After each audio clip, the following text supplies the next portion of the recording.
Hello again. I want to talk to you about the design position of the golf club and why I think this is important. First of all, I don't call this a club head. I call it a club foot. No pun intended, unless it helps you remember. But we've got 5 parts to this. We've got a toe, we've got a heel, we've got the bottom that's called the sole. So we got 3 parts that are like a foot. We call this the neck, and we call this the face. So to me, there's only 2 parts that have anything to do with your head. And that importance is all about balance and setup.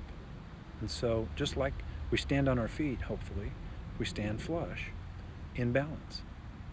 And so when the club is in balance, that means the center of the sole is more flush to the ground, is tangent to the ground. Any deviation of that, where the toe of the club comes up, it is going to change the direction in which the face is pointing.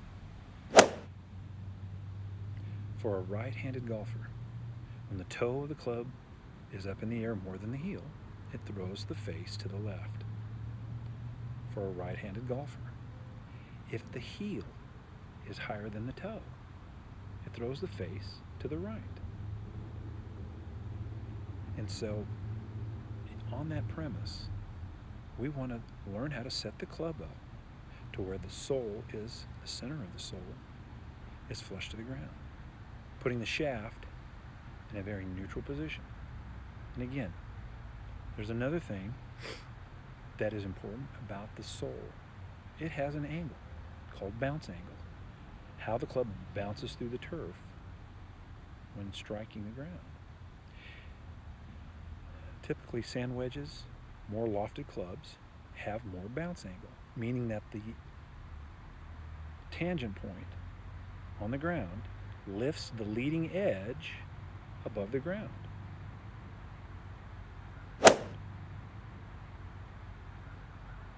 And so a lot of people are taught to press that club forward towards the target.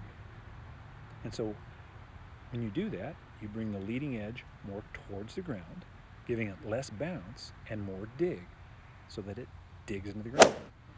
The problem with that is that now it forces you to stick the club in the ground, and you do that a couple times, and then all of a sudden you start picking the club up because you don't want to stick it in the ground. What you need to do to be comfortable with the design position and using that bounce properly is trying to bring that club where the shaft is more neutral, not trying to lead so much forward towards the target, and let the club brush the turf, scuff the turf. And if you'll start with that center of that sole flush to the ground, you're going to be able to bring that club flush. Again, if the heel's digging too much or the toe's digging too much, it's going to make the club go off line and turn and twist. We want a very consistent strike, and it starts with not being afraid of the concussion with the ground. And the more you central, and the more you use the center of that sole, the easier it will be to brush flush. And that's a very, very important saying. That rhyme gives you the idea that you're trying to brush the sole. You don't need to have gouging divots.